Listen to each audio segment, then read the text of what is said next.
Hello and welcome to Star Citizen Check-In. I am Snarky. This is Snarky.Live. We take about 5 minutes to talk about something in Star Citizen. Right now we are jumping to another bounty in our Aegis, Gladius, Valiant, and I wanted to talk about kind of loosely the upgrades and weapons in Star Citizen. Um, everything's subject to change. I just needed to check my ammo right there. We have about 50 rounds left of scatter ballistic ammo, which is actually not the gun I wanted to have on here. I need to go and look for a better gun for here. I want to get some distortions on here. Also don't want to go this fast. So, um, so I guess we'll talk about ship weapons first. Ship weapons, there are guns and there are missiles. There are ballistic guns and there are energy guns and there are distortion guns. And distortion guns currently in 3.18 shut down ship power plants for 5 minutes, which sounds awesome to me.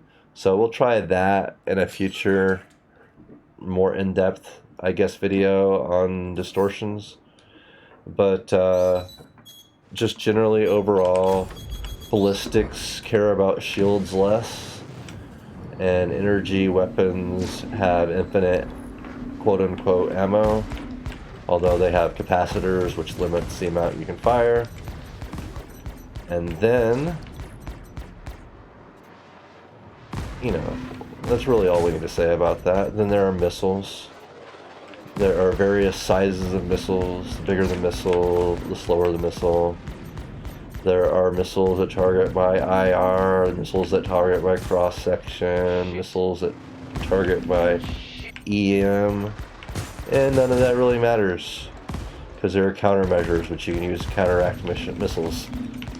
And, they work on NPCs, they work less on players.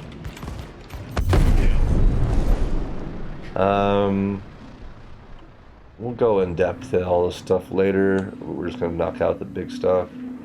There are coolers, there are shields, there are power plants. There are quantum drives. There are various sizes, there are various types, there are various qualities. There is a A, B, C grade. There's a size 1, 2, 3. There is civilian, military, and industrial. And really, none of that overall matters. Most people, for combat ships, choose to choose military components, usually grade A, and they have a higher heat usage, but better performance for whatever they are usually.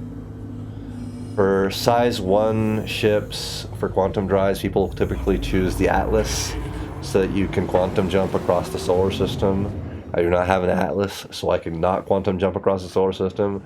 So we were sticking around Hurston so we don't have to refuel at an R&R station.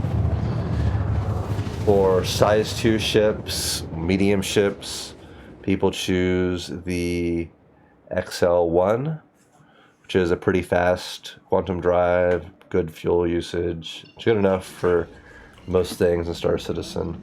And then for size 3 ships, which are the largest ships, they typically choose the TS2, which is a pretty fast drive, pretty good fuel usage overall.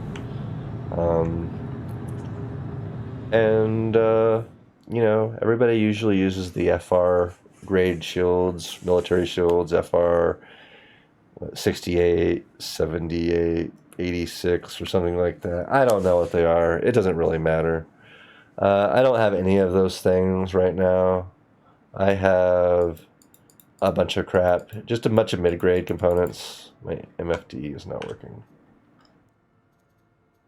But Breton quantum drive, those things, shields, not great, but it's doing the job. It doesn't really matter. Eventually it probably will.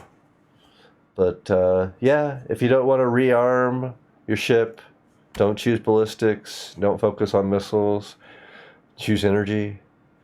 If you want to hit them harder, choose ballistics. Choose missiles. Note that missiles may not work on players as well, but sometimes you can really nail them if they mess up the the countermeasures. Although usually they'll quantum jump away and run away. So, like I said in the bounties missions, don't even bother with players half the time unless you're just trying to get the jump on them. Thank you for watching and have a good one.